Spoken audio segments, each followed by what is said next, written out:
Right, hi guys, welcome to another episode of The Cruel Wall from the Monaco Grand Prix, and I'm joined by Honda's reserve driver here, my best mate Adam. Say hello. And he's going to be scoring them today. So yeah, let's see how we get on, shall we? It wasn't the most interesting of races, was it? Not exciting, but interesting. It was good for terms of championship, depending on who you support. So yeah, without further ado, let's begin. Yep, right, so we'll fast forward, start with a winner, and that would be Sebastian Vettel. Right, so we're qualified second, which is where you expect it to be. Got qualified by Kimi, but then in the race, strategy came into his hands, stayed out later. Could have been potential team orders, really. Yeah, but to be honest, I can't really fault him, to be honest. He drove a decent race. He took the maximum out he could, couldn't he? So I think maybe with that I'd probably give him a 9. 9 points. 9 points for Sebastian Vettel for the win there. Very good. Good, and then it's his teammate Raikkonen second. Hallelujah! First pole in 9 years. Yeah, first pole, better performance compared to some of his other racers. And then, well, holding the lead in the first stint, came in first, but after that he just sort of dropped off. He gave up, didn't he? I think. He gave up. So, but I'm giving credit where it's due.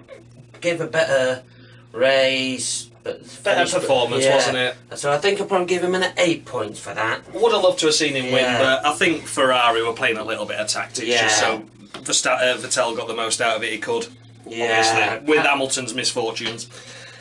So next up we have... it's Daniel Ricciardo in third. What a good race. Yeah, it's quite a good race. He qualified behind his teammate. Wasn't as good, but race he came on alive. Strategy, Red Bull played that really well. Displayed good pace out when the pit stops were underway. Yeah. Then jumped Bottas. Setting fastest laps on all the tyres as well, wasn't it? So that was decent. It was a decent effort. Yeah, so with that I think I'd give him a... Well, with qualifying being weak, I give him another 8 points. Another 8 points? Yeah. And just basically on qualifying. Yeah. It was a stunning race. Best he could have got out of it. Just could have done better in qualifying. But Bottas P4 now. Yeah. Of Mercedes missing off the podium. Yeah. Oh well. A bit of a change. So, I can get over that. Yeah, but Bottas, he did a lot better than his teammate this weekend. But even without the misfortune of qualifying, he still looked... Stronger of the two, didn't it? Of the two. Hamilton just didn't have it this weekend. No, just... So, I think with that, I think I'll probably give him about a 6. Give him a 6. Yeah. 6 for Bottas. Yeah, it was alright. Yeah. It was close to pole in qualifying because it was like half a tenth between the top 3, wasn't it? Yeah. But race pace just didn't have it. And outshone by Ricciardo. Yeah. So it was 5th. It was Verstappen, wasn't it? Now come to Verstappen in 5th place. Qualifying did better than Ricciardo. In the race he were... It was strategy again, wasn't it? Strategy again. They were thereabouts in pace. He just lost out on strategy. So I think with Verstappen I'll give him a 7. 7 for Verstappen. Okay. Yep. Decent effort. Decent effort. Carlos Sainz P6. Yeah, what a drive. Really good race. What a drive. Him. Qualified there. 6th, stayed there. So it was top effort by him. Held off Hamilton for most of the race after. Yeah, so can't really fault him with that. It was a solid effort, definitely. Proved that the Toro Rosso is capable of some good points still. Yeah, and he's been delivering again, so it proves that he deserves to be in Formula 1, unlike some others that will come to later. Coming to soon. Yeah, so with that, I think probably give him about a 9. I'd give 9 him for Carlos Sainz. Yeah, very good. Good race there. No 10s given yet, but I don't think there will be now, because, well, we'll see anyway. Wow, now we're Hamilton. Hamilton in... I mean, what do you want to put across for your points of view with Hamilton? Well, in the race, he wasn't really showing any pace. He didn't do any overtaking besides at the start. He got gifted some places. Yeah, with misfortunes and other drivers. But for Hamilton, for me, he just didn't have it. No. And qualifying, you can call it all you want that Van Dorn stopped his good lap. But he did abort 3 other laps. It could have happened to any driver. It could have happened to any driver, especially qualifying this year. There's been no qualifying session that hasn't been interrupted by a yellow flag at some point. So you need to get your laps in early. And again, it proves it. If you don't do it, you end up losing out. So that's what happens to Hamilton. I do think the car was possibly off pace with it. Yeah, I do agree, maybe slightly not set up right. the end of the day. Yeah. He's got a faster car. He should have still been in the top 10. Yeah. And so did well to recover for points, but again, it was luck. Yeah, luck more than anything. So I think with that, I think probably about at best a 4. A 4 for Hamilton. Yeah. So, And I think that's just because he scored points. Yeah. Grosjean 8th. That was a good drive by Grosjean. Good drive, solid drive. Qualified in the top 10. Did he qualify 8th? Yeah, I think he qualified 8th. Yeah, so stayed 8th. So again, solid drive. Can't fault him. Yep. So with that, with Grosjean, probably give him another 9. I'd give him for 9 for Grosjean. Yep. Making up from his minus 15 when he clattered into Parma at Russia. Yeah. How exciting. Next. In 9th was Massa. Massa. Now, Williams have never gone strong in Monaco, have they? It's just the car's never been good round there for the last few years. So points at Monaco. Again, benefited from loads of misfortune, didn't he? With other drivers. But it was there to take it. It was... And he still had more pit stops and better than his teammates. Yeah, had more pit stops and still finished better than Stroll. So I think that it's... That's just a God-given right now. Yeah. I think with all that in mind, we'd probably give him a 6 for that. 6 for that. Decent. Yeah, decent effort. Decent effort. Just slightly above average. Yeah. But again, you know, the car's crap. Yeah. 10th K-Mag. First double point score for Haas ever. Yeah, so that's really good effort again. Was it 25 races? Yeah. Well, 21 last year, weren't it? 21, so it's 27. 27 races. First time in 27 races, a double point score. Looked on the cards at Spain, but didn't happen. But this time it did. So K-Mag did a good drive, I think. Yeah, good drive. Qualified not as well, didn't he? But he benefited from the Honda penalties. Yeah. So he's done all right. What are you going to score him for that one, Mr. Jow? I think we'll probably give him decent enough drive. A 7, I'd give him. 7 for that. Decent effort. Decent effort. Right. And now. Now you're going to hand the pen over to me, but before you do that, I think it's time we do something really special, isn't it? Are we ready? Are we ready for this, lads? Oh, it's not firing! Yes! Whoa! Get some more out. Come on! Whoa! Celebrate! Jolyon Palmer! Hey! I'm doing another one. Yay! Good old Jolyon Palmer. Last one. Yes! Jolyon Palmer. Finished a race at Monaco. Didn't expect it at all. Did you expect it, Jam? No, not. Did you expect it to finish P11? No. No, of course you didn't, but I'm still not scoring many points. I've got beyond the point where I don't want to score Jolyon Palmer points anymore, because he's pointless, he doesn't deserve to be there. So, Jolyon Palmer, I'm not going to score you any minus points, I'm just going to simply write twat. There we go. So, I'll put minus twat, shall I? Yes. Minus twat for Jolyon Palmer for his P11 drive. His piss poor qualifying, and he only got 11th because he actually finished, which I know is just unreal, unbelievable, isn't it, Joe? He finished a race. Finished a race at Monaco. Wow, and ahead of 2 cars, but we'll come to them now. Yeah, right. So 12th place. That were Esteban Ocon. Right. Well, what a bad day. I've cursed Force India. I've done the team wall, cruel wall thing, and scored 100 points, and then they go and score no points at all, do they? Yeah, I mean, it's the first time at Monaco, and he crashed it in practice and qualified 16. It was unfortunate, wasn't it? And then he got stuck there, fortunate. And then had a puncture. He had a slow puncture. Luckily, he didn't have to do any laps with the puncture. He just sort of did the last corner and pitted. But that put him on the back foot. Yeah. Got stuck behind Palmer and Stroll then, which just killed his race. Time and couldn't recover from that. So unfortunate race. Yeah, it's unfortunate. It's just unfortunate.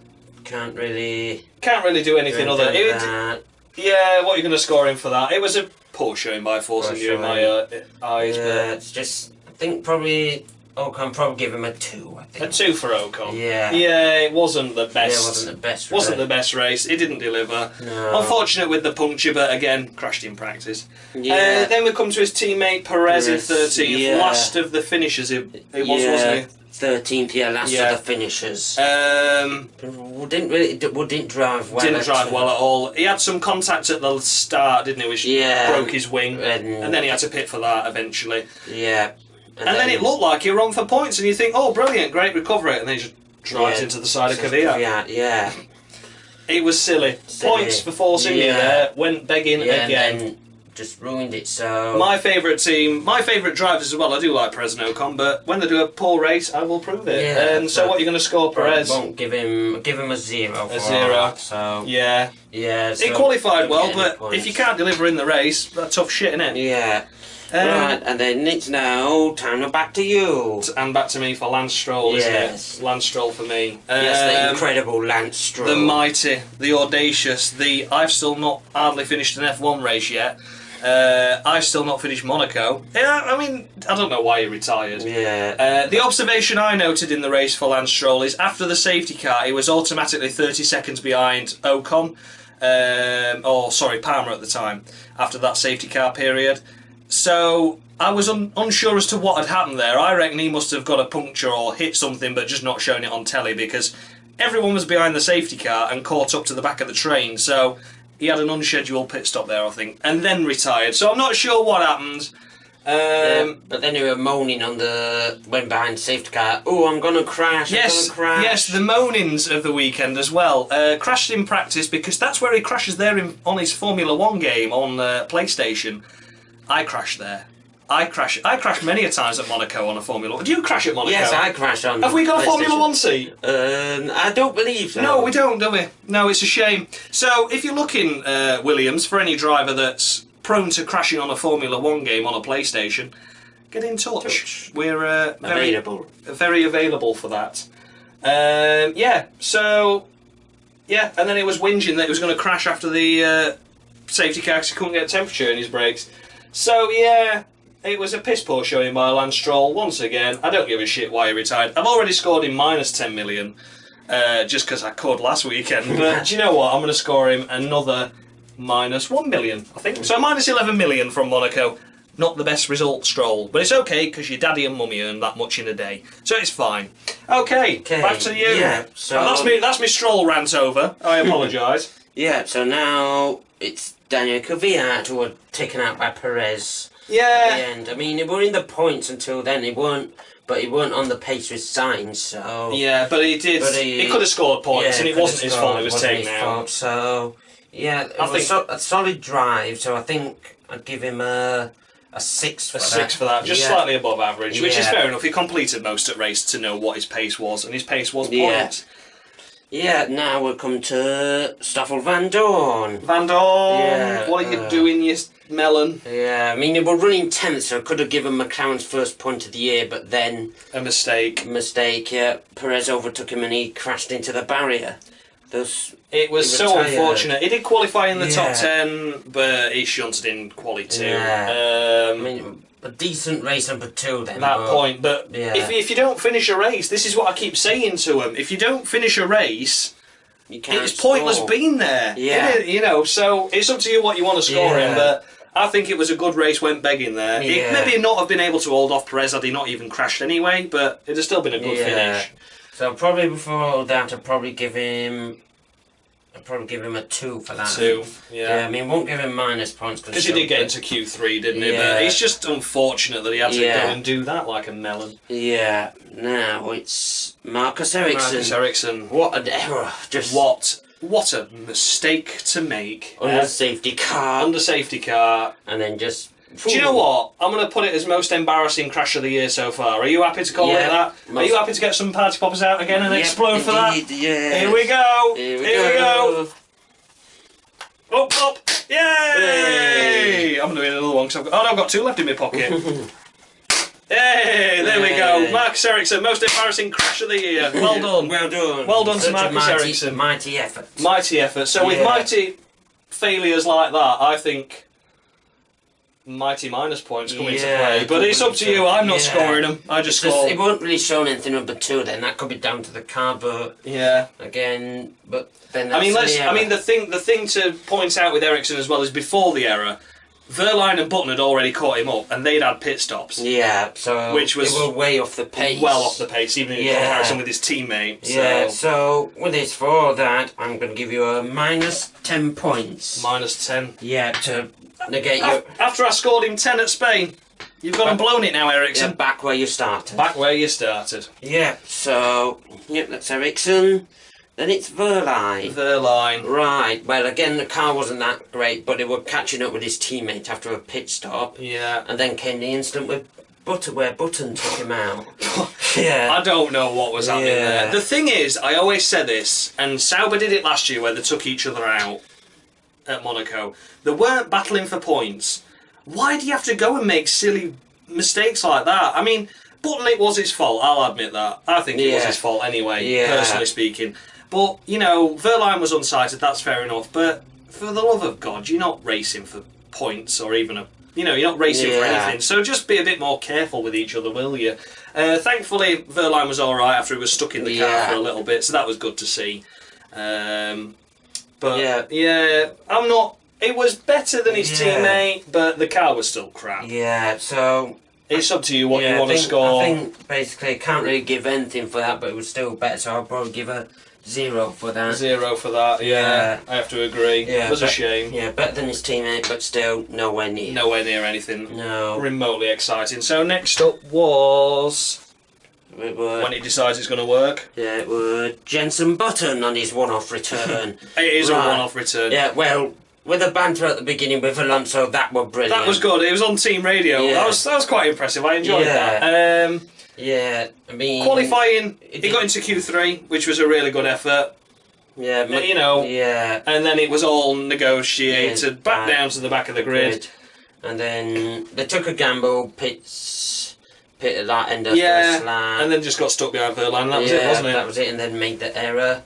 But still, I'm giving some points because I agreed to come back in such a shit car. It's such a crap car. You deserve recognition for wanting to return. Yeah, but then I just have to knock a few points off because of that instance. So, but Jenson, I'll give you a 3. 3 points for Jenson. just for that. You agreed to come back. And the banter on the radio. And the banter. Yeah. Nothing more. Nothing more. Yeah. So, and then finally we come to Nico Hulkenberg. Right, it were running in the 12th, didn't it? Yeah. But obviously started 10th with the McLaren's penalties. Yeah, then made decent enough start, running 10th, the points. And then just a gearbox. So can't really judge anything on that. Can't really judge anything on Hulkenberg. Yeah. Points would have definitely been a cert. We only 13 cars finishing. So an average middle of the road 5. We couldn't see what you... Oh, you're going to score 0. Oh my God. Right. Oof. We had a bit of controversy there. I had a pre-discussion with this about Jow, and I said, normally we score 5 for drivers that don't finish because they're not their fault, but he decided he was going to score 0, but we scored 5 anyway. Well, it was just putting it down. Just 5. So 5 for Hulkenberg, because he couldn't prove what he was capable of. No. And that is it, isn't it? We've just got we've got to score Fernando. We're going to score Fernando Alonso at some points, just because he does not miss this weekend at all. He's qualified top 5 in IndyCar, and I hope he has a really good race tonight. I really do. The banter on the radio was brilliant, as I'm sure you'll agree. We all enjoyed that. So yeah, it's up to you what you want to score Alonso for deciding to fuck off and leave a shit car and leave a shit team just for this one round. And for the banter. You can score him some points. I'm not expecting hoodles of points, but... Yeah, I think with this, with all the banter and all that, but just not racing, I think I'll probably put down a 5 for that. 5 points for Fernando Alonso, just for sheer bants and shits and giggles. And nothing, a line through for Giovinazzi, because he wasn't there. Yeah. So... And that's it. The Cruel Wall has ended. Have you enjoyed the Cruel Wall? Yeah, very good. You have indeed enjoyed the Cruel Wall. I just want to say now, just one quick mention as well, that JD Gaming is doing a new series called Palmer vs. the World, where he shows you exactly accurate onboard footage of how Jolyon Palmer drives during a race. It's very good. So yeah, his latest video to that is down below in the description. And yeah, apart from that, it's goodbye from me. Goodbye from Mr. Jow. And we might get you on in another one. We might get you on. We've got loads left to do. Yeah. So yeah. He'll be back. He'll be back. Until next time, guys, shall see you very soon. Much love. Bye.